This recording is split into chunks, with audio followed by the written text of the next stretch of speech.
Good morning students. कल हमने की थी एक्सरसाइज 4.4, आज हम करेंगे 4.5। 4.5 एक्सरसाइज स्टार्ट करने से पहले बहुत सारी इसमें डेफिनेशंस और थ्योरम्स हैं, वो देखते हैं। 4.5 में क्या आएगा हमारे पास? Adjoint and inverse of a matrix. Adjoint कैसे निकालते हैं, इन्वर्स कैसे निकालते हैं।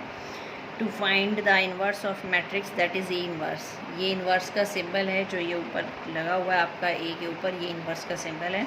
We shall first define adjoint of matrix. तो इन्वर्स से पहले एडजॉइंट फाइंड करना पड़ता है, तो पहले एडजॉइंट देखते हैं क्या होता है। Adjoint of a matrix, the adjoint of a matrix is defined as transpose of the matrix where Aij is the cofactors of the elements, और adjoint of A is denoted by ADJ small and then capital A means matrix A। adjoint of A का क्या मतलब है? adjoint of A का मतलब है transpose of cofactors। adjoint of A means transpose of cofactors का transpose निकालना है, यानी आपको सारे कोफैक्टर्स निकालने हैं, फिर उसका ट्रांसपोज कर देना है। ये कोफैक्टर्स आ गए E11, 12, 13, इसका ट्रांसपोज का मतलब क्या होता है? जो फर्स्ट रो है वो फर्स्ट कॉलम बन जाएगी, 11, 12, 13 यहाँ शिफ्ट हो जाएंगे, 11, 12, 13। इसी तरह सेकेंड रो सेकेंड कॉलम बन जाएगी और जो थर्ड रो है वो थर्ड कॉलम बन जाएगी। ये है adjoint of matrix. Next theorem number first, बहुत इंपॉर्टेंट रिजल्ट है ये, आगे यूज़ होगा कई क्वेश्चंस में। लेट ए बी यानी square matrix of order n, कोई भी ए स्क्वायर मैट्रिक्स दे रखा है, ये भी ध्यान रखना यहाँ पर भी स्क्वायर ही मैट्रिक्स है। एन क्रॉस एन का मतलब number of rows and columns are same. N cross n means we have to take square matrix. तो इन्वर्स सिर्फ स्क्वायर मैट्रिक्स का ही निकाल सकते हैं। A be square matrix of order n, then A into adjoint of A या adjoint of A into A, that is equal to determinant of A into identity. यानी ए matrix को, जो मैट्रिक्स गिवन है उसको उसके एडजॉइंट से pre multiply करें या पोस्ट मल्टीप्लाई करें, रिजल्ट क्या आएगा? जो आपकी डिटर्मिनेंट को कैलकुलेट करने के बाद वैल्यू आती है वो मल्टीप्लाइड विद आइडेंटिटी। आइडेंटिटी क्या होगा? उसी ऑर्डर का, जैसे अगर सपोज ए 2 क्रॉस 2 का है तो आइडेंटिटी भी 2 क्रॉस 2 का होगा, identity matrix of order n. और अगर ए 3 क्रॉस 3 का है तो आइडेंटिटी भी 3 क्रॉस 3 की होगी। नेक्स्ट आना हमारे पास definition number 4, A square matrix A said to be singular. Singular कई बार एक नंबर में क्वेश्चन आ जाता है। आजकल 20 मार्क्स के पिछले साल जो पैटर्न चेंज हुआ है उसमें क्या है, हमारे पास 20 शॉर्ट क्वेश्चन आते हैं, तो ये बहुत इंपॉर्टेंट क्वेश्चन बनता है 1 मार्क के लिए। Show that matrix is singular या चेक इट इज सिंगुलर और नॉट। तो डिटर्मिनेंट अगर 0 आ जाए तो मैट्रिक्स सिंगुलर है, और अगर डिटर्मिनेंट नॉट इक्वल टू 0 आ जाए तो वो नॉन सिंगुलर है। Determinant 0 then singular. डिटर्मिनेंट 0 का मतलब इसकी क्रॉस मल्टीप्ल, जो डिटर्मिनेंट सॉल्व करते हैं, जैसे ये आ गया 8 माइनस 8 0, तो ये नॉट 0 आ जाए तो नॉन सिंगुलर। नेक्स्ट थ्योरम है, A and B are non singular matrices of same order, then A B and B A are also non singular.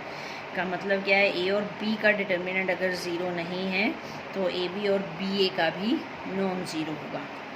Next है determinant of A B is equal to determinant of A into determinant of B, यानी A और B की product करके फिर उसको calculate करें, determinant की value निकालें, इवेल्यूएट करें, या डिटर्मिनेंट ऑफ ए और बी निकाल कर मल्टीप्लाई करें, result will be same. Adjoint of A into A, determinant of I अभी आया था हमारे पास जो फर्स्ट थ्योरम थी इंपॉर्टेंट। तो आइडेंटिटी का मतलब 1 0 0 0 1 0 0 0 1, तो बाहर क्या है?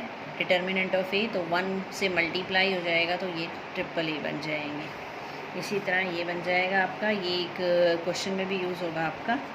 तो डिटर्मिनेंट ऑफ ए यहाँ से first row, first second row और थर्ड रो तीनों में से कॉमन आ जाएगा, तो ये ए क्यूब बन जाता है।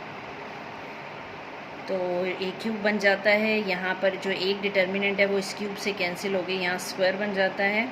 A is a non singular matrix of order n, then adjoint of A determinant is determinant raise to power n minus 1। का मतलब क्या है? यहाँ जो हम मैट्रिक्स ले रहे थे वो 3 क्रॉस 3 का ले रहे थे, और अगर हम एडजॉइंट के ऊपर इस तरह से डिटर्मिनेंट निकाल दें उसका, तो वो हो जाता है डिटर्मिनेंट की पावर n माइनस 1, यानी ऑर्डर 1 कम हो जाता है। ये भी 1 मार्क के लिए अच्छा क्वेश्चन बनता है। A is a square matrix, it is invertible if and only if A is non singular. कोई भी मैट्रिक्स इन्वर्टिबल का मतलब उसका इन्वर्स आप तब तक फाइंड नहीं कर सकते जब तक वो नॉन सिंगुलर ना हो, यानी डिटर्मिनेंट उसका 0 नहीं होना चाहिए। अब आ रही है हमारे पास एक्सरसाइज 4.5। ये जितने भी डेफिनेशन थ्योरम किए हैं अगर क्लियर नहीं हुई हो तो ये एक्सरसाइज से क्लियर हो जाएंगी। कोई ऐसी हैरानी वो परेशानी की बात नहीं है कि भाई हमें ये क्लियर नहीं हुई कैसे हैं।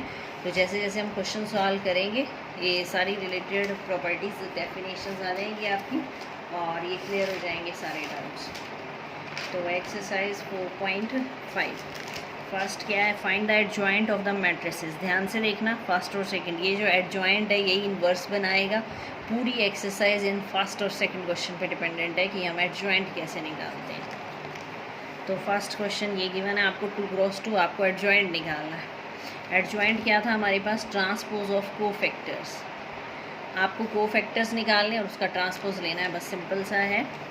तो सबसे पहले हम क्या निकालते हैं, कोफैक्टर्स। कोफैक्टर्स कैसे निकालेंगे, A11 जिस भी एलिमेंट का कोफैक्टर आप निकाल रहे हैं उसकी कॉरस्पॉन्डिंग रो और कॉलम को आप एलिमिनेट करेंगे और आपका रिजल्ट आएगा। फॉर एग्ज़ाम्पल A11 का मतलब फर्स्ट रो और first column. First row first column को आप छोड़ देंगे तो क्या बच गया आपका 4। नेक्स्ट आ रहा है A12, सिंबल भी लेने हैं। यहाँ सिंबल क्या आएगा, -1 + 1 पॉजिटिव। यहाँ क्या आएगा, -1 + 1 + 2 यानी नेगेटिव। यहाँ आएगा 2 + 1 3 यानी नेगेटिव। यहाँ आएगा 2 + 2 यानी 4 पॉजिटिव। अब A12 एलिमेंट का मतलब ये 2, तो इसके कॉरस्पॉन्डिंग रो और कॉलम आप छोड़ देंगे तो क्या बच गया हमारे पास 3। नेक्स्ट A21, ये एलिमेंट है A21, इसके कॉरस्पॉन्डिंग कॉलम और रो छोड़ दें हम, क्या बच गया हमारे पास 2। नेक्स्ट है A22, ये वाला एलिमेंट, इसके कॉरस्पॉन्डिंग आपको रो और कॉलम छोड़ना है। इसके कॉरस्पॉन्डिंग रो और कॉलम छोड़ेंगे तो क्या बचा हमारे पास 1। तो ये आ गया हमारे कोफैक्टर्स।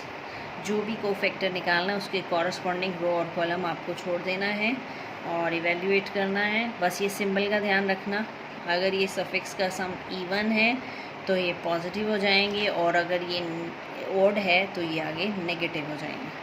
तो अब क्या करना है आपको, लास्ट स्टेप है ट्रांसपोज ऑफ कोफैक्टर्स।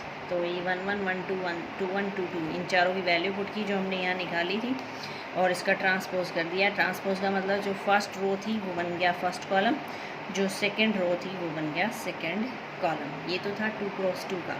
अब हम करेंगे 3x3 का। जो सेकंड क्वेश्चन है आपका, find the adjoint of matrices, ये आपका 3x3 का है। अब इसको कैलकुलेट करते हैं। तो सेकंड क्वेश्चन है ये आपका 1 2 -2 -1 3 0 2 5 1। ध्यान से देखना कोफैक्टर्स कैसे निकालेंगे। सारा जो आपका मेन क्वेश्चंस हैं वो 3x3 पे ही आएंगे, एडजॉइंट और इन्वर्स कैसे निकालते हैं। तो सबसे पहले हम क्या करेंगे, फाइंड आउट करते हैं कोफैक्टर्स। A11 1 2 1 3, A21 2 2 2 3, A31 3 2 3 3।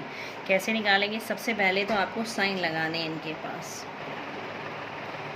तो A11 कैसा बनेगा, 1 + 1 2 पॉजिटिव हो जाएगा। नेक्स्ट है A12, ये क्या बनेगा आपका 3 पावर 3 यानी नेगेटिव, 1 3 पॉजिटिव। इसी तरह ये आगे मैंने सिंबल लगाए हैं। अब सॉल्व कैसे करना है ध्यान से देखना। A11 का मतलब ये वाला एलिमेंट, इसके कॉरस्पॉन्डिंग रो और कॉलम छोड़ दिया मैंने। अब इसको इवैल्यूएट करना है, ये क्या बनेगा 3 - 0 यानी 3।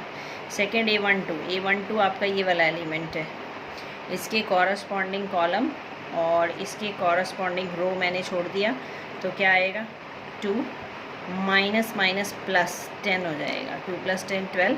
इसी तरह A13 में ये एलिमेंट, इसके कॉरस्पॉन्डिंग रो और कॉलम छोड़ दिया मैंने, ये क्या हो जाएगा 0 + 6 बन गया। इसी तरह A21 में आप इसको छोड़ देंगे फर्स्ट और ये रह जाएगा -1 -0। A22 में आपके ये एलिमेंट हट जाएंगे, ये क्रॉस हो जाएगी। इसी तरह A31 32 33 ये सारे एलिमेंट निकाले गए हैं। सपोज़ A31 निकालना है तो 31 क्या है, ये एलिमेंट, इसकी कॉरस्पॉन्डिंग रो और कॉलम छोड़ देंगे और बाकी सिंपल इवैल्यूएशन करनी है आपको। क्या बन जाएगा -5 - 6 ये हो जाएगा -5 -6 -11। तो ये हमने वैल्यू पुट की A11 12 13 21 22 23 31 32 33, जो यहाँ वैल्यू निकाली हमने। अब इसका ट्रांसपोज करना है। 3 - 12 6, ये यहाँ आ जाएगा। फर्स्ट रो फर्स्ट कॉलम बन गई। इसी तरह second row second column, third row third column बन गई। तो ये था हमारे पास एडजॉइंट ऑफ अ मैट्रिक्स। तो आज सफिशेंट है एक बार एडजॉइंट की प्रैक्टिस करना, क्योंकि इसकी प्रैक्टिस बहुत ज़रूरी है। ये होंगे तो आगे क्वेश्चन सॉल्व होंगे।